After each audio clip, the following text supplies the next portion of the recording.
What's going on, everyone? Welcome back to Rank Everything, the show where we rank everything. I'm your host, Ryan, and today we are going to be doing part 2 of which video games would do the best job of teaching a caveman about modern society.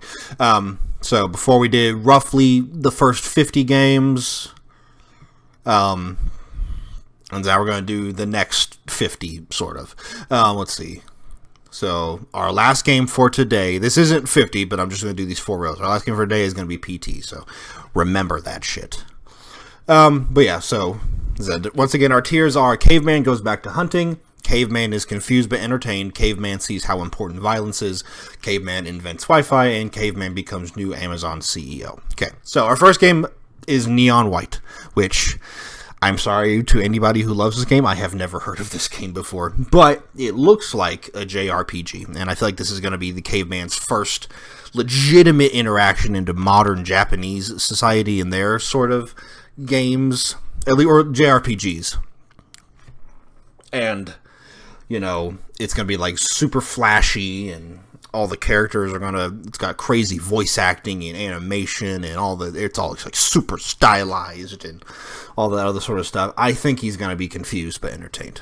Life is Strange. I mean, if I'm being completely honest, Life is Strange would be, Life is Strange would probably be like the caveman's first, like interaction or experience with, like, LGBTQ or homosexual relationships. And of course, Life is Strange is a great game outside of those things, because it is a really cool, like, fucking time travel murder mystery game. Very cool concept.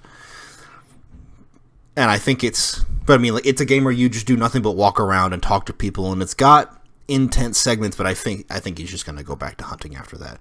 And the same for the True Colors as well. Guardians of the Galaxy, great game, especially, yeah. And just really good action game. Deep space, so anything that has to do with deep space, like if you explain to the caveman that space is a real place that you can go to, he might not understand, but he would still think it's awesome. So I'm going to put this in, see how important violence is. Metroid Dread, probably in the same level as Guardians of the Galaxy. Obviously, it's going to be higher because fucking Metroid is legendary and amazing. But Pokemon Diamond, that says something else, I think. I can't read it though. Yeah, but Pokemon Diamond, really any of the Pokemon games are all probably going to go in the same place. And it's like, because you start in the town you're in, you collect a Pokemon, and you fight tournaments, and you become the best. That's always what the Pokemon games have been about, is getting all the badges and becoming the best Pokemon, the ultimate Pokemon champion.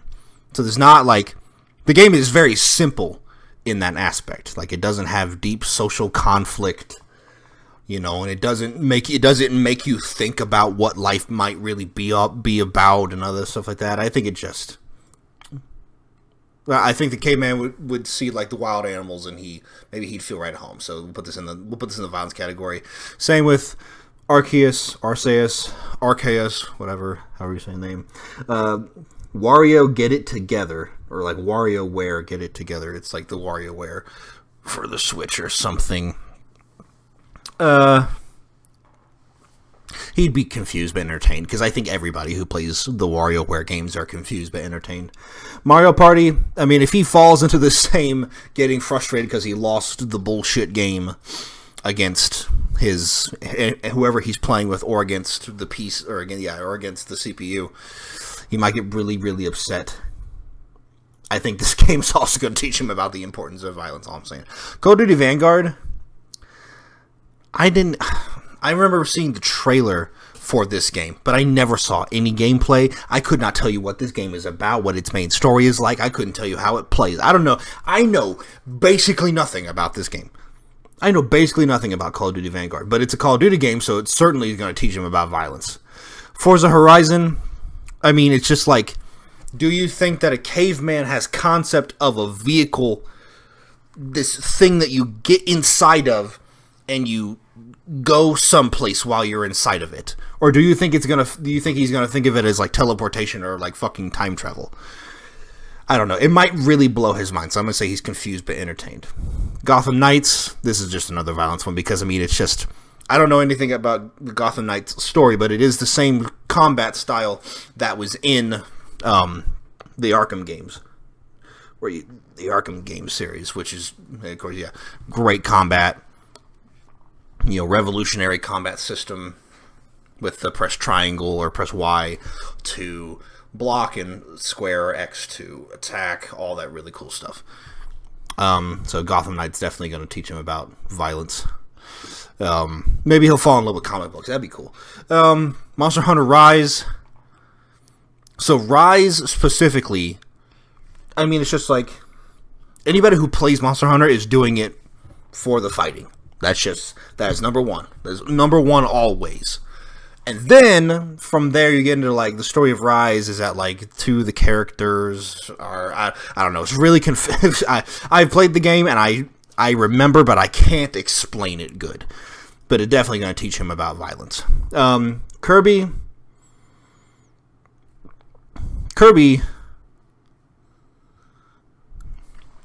Fun fact: Kirby's stomach is actually an alternate universe.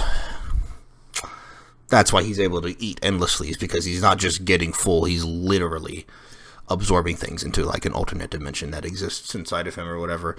But right, that's besides the point. Kirby looks so cute. I mean, Kirby is cute, but the game is so violent because you do nothing but fight the whole time, and it goes from like fighting the tree in the woods to fighting God or the devil or whatever. Definitely gonna Kirby like would probably go pretty high in the violence category. But Pokemon, put that with the rest of the Pokemon. Deltarune. Okay, so now we're getting into a good one. Deltarune, just like Undertale, is a game where it presents itself as a normal sort of RPG where you can fight and you can do all that normal stuff. But the thing that Toby Fox, of course, did is that you don't have to fight. You can go through the entire game and never fight once. You just talk to everybody and you give them gifts or you do other stuff like that. And the game is insanely different depending on which path you try to take. And I don't know much about Deltarune, but if it's anything like Undertale is, then I think our Caveman is going to be inventing the Wi-Fi after he's done, or at least he's going to be very sad. Because the game's got a really good story, and it's very deep cutting and stuff like that. Inscription is too fucking confusing for our Caveman, I think, because it turns from the card game that is presented as to being this weird-ass ARPG and all that other sort of weird shit. Yeah, I don't know if he's going to like it so much. But he'll like the card game, and then he'd get to the other stuff, and he'd be like, what? And so, Five Nights at Freddy's Security Breach, which I honestly think this might be the best game in the Five Nights at Freddy's franchise. But maybe we were just bored of the original formula. The Security Breach is really cool. And it's interesting because it's a game where you do nothing but run and hide for the heavy majority of the time. There's not like any fighting. There is violence in some aspects, but that's violence done to you by the other animatronics. Of course, the only time that you're safe is whenever you're inside of Freddy. And it's a really good game. I honestly think it's a really good game. And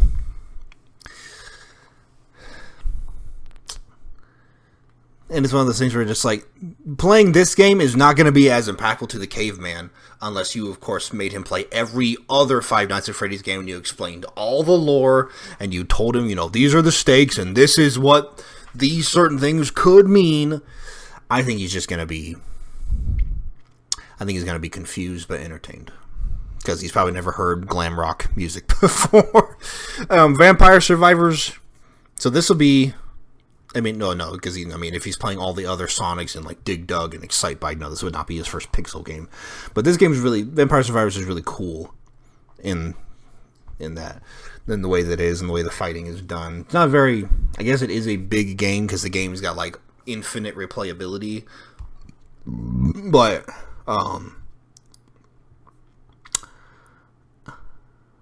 Yeah, violence. We love ourselves in violence. All right, Sifu. Sifu is a really fun game because the combat is fun. It's got like sort of semi-realistic martial arts and others. It's got cool moves and other things like that, but it's also got some really freaky stuff going on with, you know, the whole immortality from the coin chain thing he's got, and, you know, the 5 or 6 main villains that you sort of go slowly and hunt down as time goes on. And this is the thing that whereas your character ages as you die and progress, always really cool. I was able to beat Sifu without going over the age of 30. Very proud of that, because a lot of people just get like fucking old. But no, so he liked the game because of the fighting. Fighting's really fun, kind of difficult at times, got a learning curve. And then if he paid attention to the story, and because it's a really good like revenge tale, and you know it's got a lot of other stuff going on, like you learn things about stuff that was happening behind the scenes. And it's another one of those games that sort of makes you think a little bit. But I'm just going to put it in the violence category, because it makes you think, but not that much. Mario Strikers Battle League, yeah, this is definitely going in the violence category. This is the most outrageous soccer game ever made. Cyberpunk is an easy one for violence, because the game is incredibly violent with full-on dismemberment. And like when I played through the game for the first time, I did a melee build. And if you like fully max out your might or strength or whatever it's called, you unlock this ability where you can, if you knock an enemy down, you can pick them up and throw them. And it's not like you throw them a little bit. I'm talking, I would pick up dudes, look straight up, and I would throw them, and they'd fly up so high that they would despawn. It's insane how far you could throw people. And you just throw someone into somebody else and they would both explode. It was incredible. But the story of Cyberpunk, I think it's pretty good, and I honestly say because the game had tons of problems when it came out. Now the game is so much fun to play. So if you haven't played Cyberpunk and your computer, or you know, if you play it on console, can run it, absolutely give it a try. Again, is what I would say, because the game's story is very good, super underrated. But we're just gonna put it in the violence category. Elden Ring, definitely in the violence category. Elden Ring is like my second favorite or third favorite game ever. And I've done so many, I've beat the game so many times. I've done so many, weird, wacky ass, challenges for it. Maybe I'll do a stream every now and again once we unlock, or once people can do memberships for the channel or stuff like that, where I'll do these weird Elden Ring streams for you guys. But Elden Ring's story is really, it's just the classic Dark Souls thing where, you don't know what's happening. You just fight boss after boss, and the game looks amazing, and it's super fun to play. But if you want to know what, the story is and who these characters are, you gotta, do some serious digging.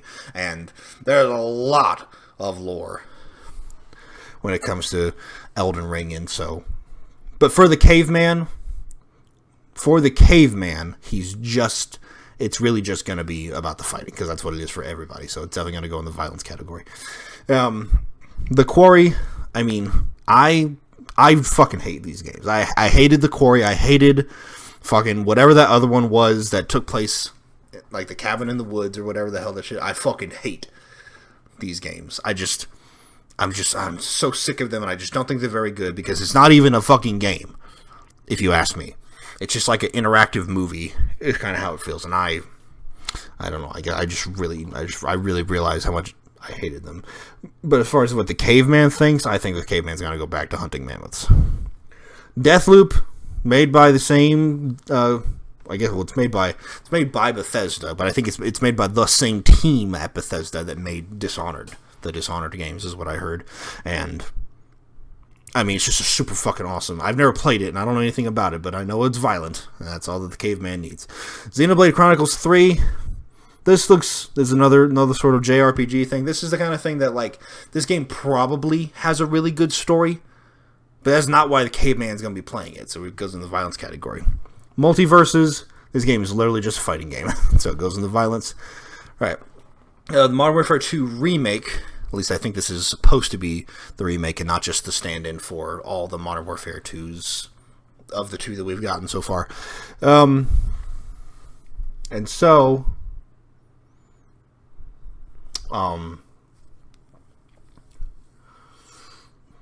it's going to go in violence at the bare minimum because it's just a military shooter, but it's got a really good... When I played it, I really enjoyed the campaign. Now, the new Modern Warfare 2, or the new Call of Duty games campaigns have been very, very similar to the way that Warzone is, and if you don't like Warzone and Battle Royale kind of things, you would not like this game. Probably, I mean, since the cutscenes are really good, voice acting performances are great, it is a very good campaign, but the play style, I don't know. I don't like Warzone. I really, really hate Battle Royale games. I think they're so overdone. They're just not very fun to play to me. And I just feel like the Call of Duty is trying so hard to just shoehorn and force Warzone down our throats as best as it can. But, I mean, it's a good story, but he's not going to be inventing the Wi-Fi after it's over, so we're putting it in the violence category. Horizon Forbidden West. I think that's just Horizon Zero Dawn, because isn't Forbidden West... Yeah, Forbidden West is right there. So this is Horizons. This is the original Horizon, but it's going to go in the same category. Good story, but not good enough to make him make the Wi-Fi stray. I think he's going to be confused but entertained. I don't know what this... I don't know, as that I never got to play Stray, and I haven't seen anybody play it, but I do know how much everyone loves it. Goat Simulator 3, I mean, this is peak entertainment right here. But there's nothing going on besides whatever the hell you want, I guess. Nickelodeon All-Star Brawl, just another fighting game. It'll go in the violence category. Scorn. I feel like the Caveman will be afraid of Scorn, if anything, because the game is just like... The game is like body horror taken to the max. Without like going full-on like cosmic horror in this bitch. Fucking...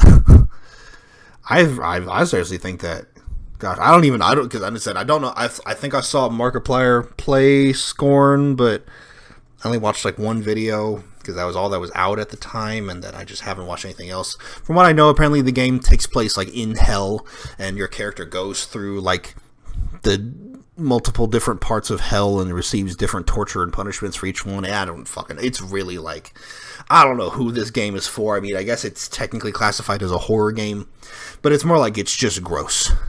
And I think he's just going to go back to hunting mammoths after this one. Teenage Mutant Ninja Turtles, Shredder's Revenge. I mean, this is another fucking great fighting game. It's probably got a good story for what it is, but it's not going to be making him invent the Wi-Fi.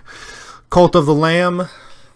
I don't know much about this game other than that it's got really fun fighting, and it's got city building as well and stuff like that. And it's, it's sort of got like some cosmic horror, eldritch vibes or something like that. I'm playing a new game right now called Followers of Cthulhu. It is literally Sims, but you build a town that worships the great old ones. It's amazing. And so, yeah, Cult of the Lamb, yeah. Ghostwire Tokyo. I have this game in my library. I don't know how it got there, because I did not buy this game. I just have it for some reason. And I've never played it. I cannot tell you what the story is. I know that it has a story. I'm sure it's like a good story, but once again, probably not good enough to make him invent the Wi-Fi. Put it in violence. Splatoon 3. I don't know if the Splatoon games have campaigns with legitimate stories, because I don't own a Switch. I've never been able to play the Splatoon games, but it is a fighting arena for a game, so I'm going to put it in the confused but entertained category, because it's not like violence. It's just like, kids. Dead Space. And I think this is, it's Dead Space 1, whether or not it's the Dead Space remake or the original Dead Space doesn't really matter here. It is the first Dead Space, and fucking amazing game. Just super scary. It was like kind of revolutionary when it came out. This third-person deep space cosmic horror game where you're dodging shit and there's other weird stuff happening. You're having fucking hallucinations, and this thing is, we don't know where it is or where it comes from, but it's evil and stuff like that. And I think Dead Space has a good enough story for him to invent the Wi-Fi. At least the first game. And the second game, too. And really all of them. I think they're making a Dead Space 4. Don't quote me on that, but I think they're making a Dead Space 4. Near Replenish? I can't read it. But this is like the sequel to Nier Automata, which was the really cool game that came out whenever it did. Just like a fighting game. Don't know what the story is, but I know it's got good fighting. Tales of Arise. I mean, this is obviously a JRPG. Again, you got these games. I mean, I got a lot of games in my Steam library that I've played. I've played so many games over the years, and got quite a few here right now that I haven't even heard of. If I haven't even heard of a game, that's pretty impressive. The new Saints Row, the one that came out only a few years ago that nobody really played. At least I don't think. It definitely wasn't as popular as the previous Saints Row games. But I mean, it's just these games have always been absolutely fucking ridiculous. I mean, you can play like it's not a bad story, but the story complements the setting and the world and the style of the game, because the game's like GTA, but stupid, where you can do a lot more ridiculous and outrageous stuff, and that was what I always liked about Saints Row. God of War Ragnarok, I mean, this shit's amazing. I gotta tell you guys, for a game like God of War that has really never been about the story, it's always been about the brutal combat and just the weapons and just the mythology and the setting. God of War Ragnarok is probably, when I was playing Ragnarok the year basically right when it came out, because I think I bought it the same week it came out or something like that, same month, and I could not stop playing it. It's very rare that a game captivates me so much that I'll sit down and I'll play it for 6 hours straight or longer or something like that.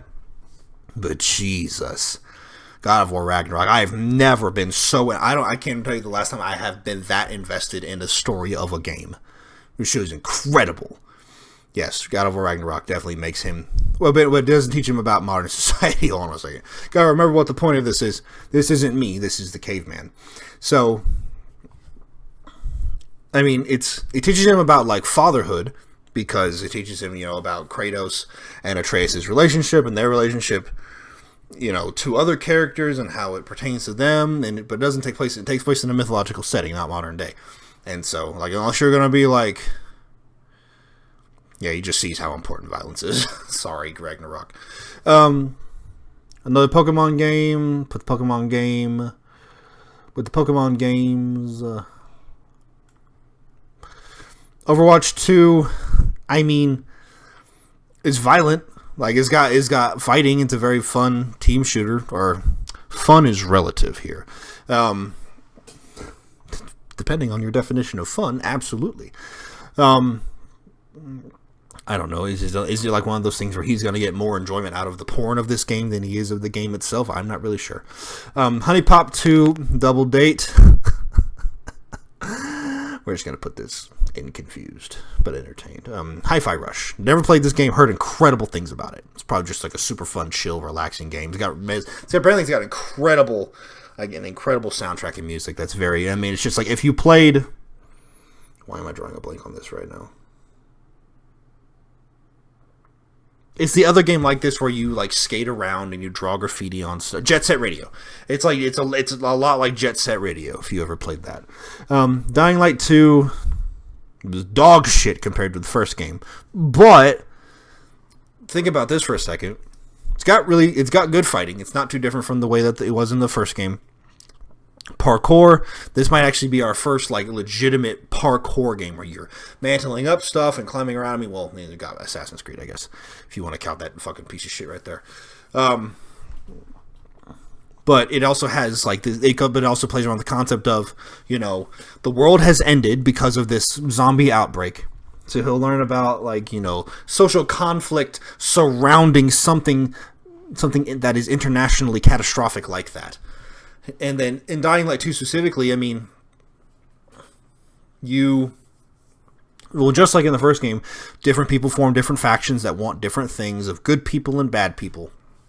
But in Dying Light 2, specifically, you're given dialogue options where you can decide what to say. I don't know if we had another game like that so far that gives you legitimate like dialogue options. I mean, yeah, Far Cry 6 and yeah. But this is just Dying Light 2. I think this goes in the Wi-Fi category. As surprised as I am to say that. Sons of the Forest. It's just a survival craft game. But it has, I mean, the first game had a sort of story that was interesting if you could figure out what it is. I've never played The Forest because I just wasn't interested in it. But Sons of the Forest, I don't know what Sons of the Forest is about, but it's going to go in the violence category nonetheless. High on Life, a game made by the creators of Rick and Morty, I think. Pretty sure it was. And it's just, I mean, it's like a funny game, very stylish, very unique concept of like guns that literally talk to you and have faces and shit. It's going to go in the violence category because I don't know anything about the story. Atomic Heart, once again, don't know anything about the story, but 8-hour sex. I'm just kidding. There is no 8-hour sex scene with these twin robots. It cannot hurt you. Yeah, but just and I don't know anything about the story. Tunic. What the fuck is this? I've never heard of Tunic before. But he's literally got a sword and shield in the thing, so he probably does some fighting. So we're going to put in the violence category. Transistor. Is that just a big-ass sword on this lady's shoulder? That's what it looks like to me. Is that a lady? Looks like a lady, but in the violence category. Mario Kart 8. Competitive, but not violent. Depending on whether or not you beat the shit out of your opponent after you lose the match. It's just Mario Kart. Mario Kart has always been just like a really fun racing game. And so I think he's going to be confused but entertained. Okay, Valiant Hearts. Valiant Hearts is a hard-hitting one. He may not understand it. You'd have to explain some of it to him about, like, this is what war does to people. This is how it divides us and hurts everybody and all those other sorts of things. And I'm not going to try to explain Valiant Hearts. I would just say go and play this game if you haven't. It's not a super long game, I don't think, but it's very hard-hitting in terms of what it's about and the things you realize. This game definitely goes up in the new Amazon CEO. I'm going to give it the highest honors. Watch Dogs. It's got some fighting in it, and the story is, because like you play as like a hacker and like government corruption and all other stuff like that. It's just those sorts of same themes we keep running into. But I don't think it's going to be making an event to Wi-Fi. Okay, PT. Because we have to remember, PT was a game, and it was like for playable teaser, because that's what PT stands for. Because it was meant to be this playable teaser for what, I can't remember the game now. Maybe it's on here. Hold on a second.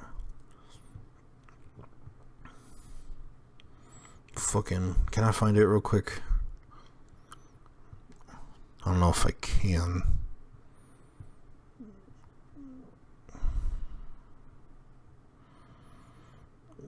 Okay, I can't remember what it's called right now, but it's the game with Norman Reedus, where you play as this dude he's like a courier, and he's got this weird baby on his back, and it's a pretty good game, all things considered. It had some fighting in it and stuff like that. It had like Mads Mikkelsen plus starring as like the main villain of the game, and never played it, but I heard really good things about it over time.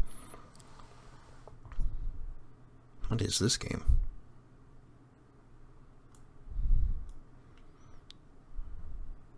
What? Huh? Maybe I don't understand. Right, but back to PT. This game is one of those scariest games probably ever made. It's not even like a full legitimate game. This is what's crazy about it. And yeah, it was going to be Silent Hills, because it was going to be a new Silent Hill game, and it turned into the other thing it actually turned into. And so, I mean, it's one of those things where this game is incredible for what it was. And it's not violent. It had a story, but it's like an Elden Ring thing where the game does not tell you what the story is. You just have to figure it out on your own by doing your own research. But the game is, I don't know, it depends on whether or not you think that Caveman would be scared by PT. And I'm pretty sure any rational person would have been scared by PT at some point in the ways that all the games fuck with you. Or in all the ways that the game fucks with you. But I think he's gonna be confused but entertained. Because he's not really gonna fully understand. But, alright, this was part 2. This is what our ranking looks like so far. The violence category definitely dominating the standings currently. If y'all enjoyed this video, please subscribe to the channel to see more content like this in the future. It means everything when you subscribe to the channel and watch the videos all the way through. Very helpful to me. And the channel. Leave a like on this video so that YouTube will recommend this video and other videos like it more to you as well as others in the future. And finally, leave a comment down below letting me know what ranking you want to see in the future. It can be anything. The channel is called Rank Everything. Once again, thank y'all for watching. Until next time, have a good one.